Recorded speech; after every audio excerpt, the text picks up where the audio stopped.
The Yggdrasil Ritual by Alseeger.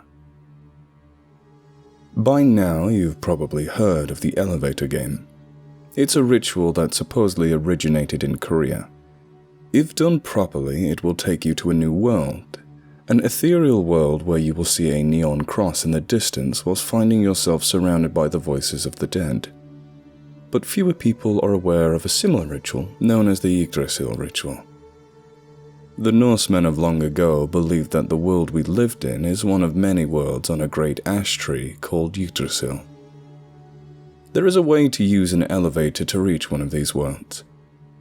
This ritual is pulled off in a similar fashion to the elevator game, but it must be done in a building with an elevator and exactly 9 floors. Not all of the floors need to be above the ground. If your building has 2 floors below ground and 7 floors above, that will work just fine. You will also need to bring a nut or berry with you. This will be used later in the ritual. You may perform the ritual with other people on board, but there is an important detail. Once you begin, everyone you started with must remain on the elevator until the end. If any passengers leave or any new passengers get on board, the ritual will not work. You may want to perform the ritual in a building near the end of the day or when it is least busy to minimize the chance that someone else will get on the elevator. At the start of the ritual, enter the elevator and imagine yourself standing on the branches of a great tree. Visualize the texture of the park, the leaves swaying in the breeze, and the sounds of the birds in the branches. Speak the first incantation. O great Yggdrasil, I stand on your mighty branches. Take me to Asgard, the shining city at your apex. Press the button to take you to the top floor. Once you reach the top, recite the second incantation. O great Yggdrasil, I stand on your mighty branches. Take me to your roots where the tree norns watch their well. Press the button that will take you to the lowest floor of the building. If the ritual is going correctly, when the door opens, a squirrel will enter the elevator. This is Ratatosk, the squirrel who carries the messages up and down the world tree. Give him the nut or berry. After Ratatosk leaves and the doors close, go back to the highest floor, then return to the lowest floor. Here is where things get complicated. The next 3 buttons you press will determine which of the 9 worlds you will end up on. There are a variety of combinations, so some experimentation will be necessary. But if you enter a valid combination, you will find yourself on one of the 9 worlds. The first possible world is Asgard. This is the home of the Norse gods known as the Alseeger. This is the only world that has a fixed entry point. Those who have seen this world report the doors opening at the foot of a rainbow in a sea of stars. This is the legendary Bifrost Bridge that leads to Asgard. In the distance is a great warrior in armor standing with a sword and horn.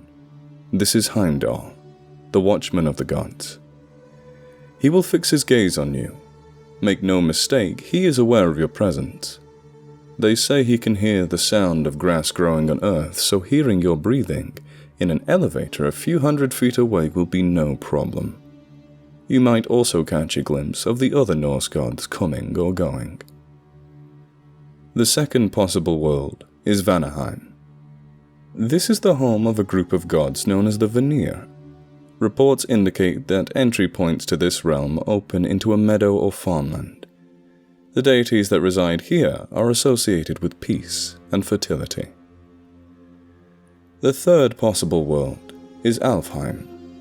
This is the land of the light elves. When the door opens, you will see a vast blue sky with floating land masses. Be sure to look before you step out, for some explorers have reported there might not be solid ground below you when you leave the safety of the elevator. Occasionally, you might see beings gliding on the winds. These are the light elves. The fourth world is Jotunheim, the land of giants. This is a realm of gigantic land formations. Most reports indicate the elevator will open up to reveal a forest of towering trees. The inhabitants of this world are indeed giants, estimated to be between 20 to 30 feet tall. Animals spotted in this realm are similar to those found in Northern Europe, though they are 2 to 3 times larger than their earthly counterparts. Giants tend to be indifferent towards humans, though some of their species are said to be very wise and skilled in the ways of magic. However, I imagine convincing one to teach you will not be easy. The fifth possible world you might find yourself on is Muspelheim. This scorching realm is home to the fire giants. When the door opens, you will be greeted by a wave of hot air and see a rocky landscape baked by a sun that always appears at the zenith in the sky. There have also been reports of the occasional pillar of fire bursting forth from the ground. Temperature is similar to that of the hottest deserts on Earth. Muspelheim is home to the fire giants, and they are said to be very hostile towards outsiders. If the door opens and reveals a cool, damp land of misty forests and valleys, then you know you have arrived on the sixth world, Svartalfheim. The sky is that of a perpetual twilight. This is the land of the dark elves and dwarves. The relationship between these two races is believed to range from indifferent to hostile. The dwarves tend to be suspicious of humans, but will not go out of their way to hurt or help them, making wondrous items.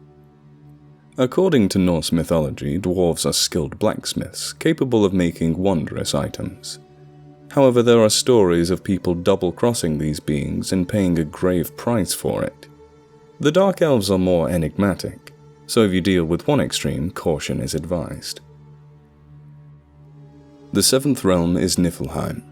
This is the realm of cold and ice. As the door to the elevator opens, you will be hit with a blast of cold air. People who have reached this realm report the door will open to reveal a variety of landscapes, from frost-covered wastes to icy mountains to beautiful snow-covered forests. Temperatures seems to be consistent with subarctic to arctic environments on Earth. In theory, you could survive here if you are wearing warm enough clothing. Assuming the frost giants don't get you, of course. I imagine they don't see many people, so you just might be seen as an exotic snack to them. The eighth world is Helheim. This realm is home to those who died unheroic deaths. It is said that Helheim is not necessarily a bad place, but it pales in comparison to the majesty of Valhalla. Those who committed serious crimes will face judgment here. One Norse poem tells that murderers and thieves will be forced to wade in a river of sword and knives while serpents spew venom on them. For those who were not deemed worthy of Valhalla, it is a bleak but not unpleasant place. Travelers are advised not to step out of the elevator. Hel, the goddess who rules this realm, is not known for letting people leave. If the door opens and you find yourself back in the building you start in, you have returned to the ninth world, Midgard. However, this does not mean that you are safely home. There is a chance that you might find yourself in an alternate Earth instead.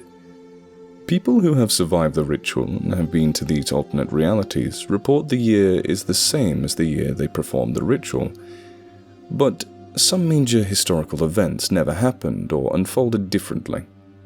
Known alternative realities include one where Hinduism is the dominant world religion, a reality where John F. Kennedy was never assassinated and the United States established a permanent moon base, a version of the United Kingdom that is still an absolute monarchy, a history where the Soviet Union won the Cold War and never dissolved, a Japan that never entered World War II, and a reality where humanity has made successful radio contact with an extraterrestrial society. People who made it to these alternate realities were able to return by performing the ritual a second time. You might wonder what happens if you leave the elevator. I can tell you one known tale of a traveler who did just that. The reason he left is because he had a friend who was able to hold the door open for him. Otherwise, he might not have been so bold to venture forth. He had found himself in Svartalfheim. Soon after he had left the elevator, he saw a small group of elves with dusky skin. The way they reacted, he assumed that they could not see him until he left the elevator. The traveler took out his cell phone to take a picture. One of the elves took this as a sign of hostility and threw a dart at him. Fortunately, the attack missed, and the traveler was able to make it back to the elevator. Then the doors close. They found the wayward projectile stuck in the elevator's wall. That is the only story I'm aware of involving a person leaving the elevator. Perhaps people fear what will happen when the door closes. You might find yourself stranded on a strange world with no means to return home. Maybe someday a brave or perhaps foolhardy soul will be able to explore that theory.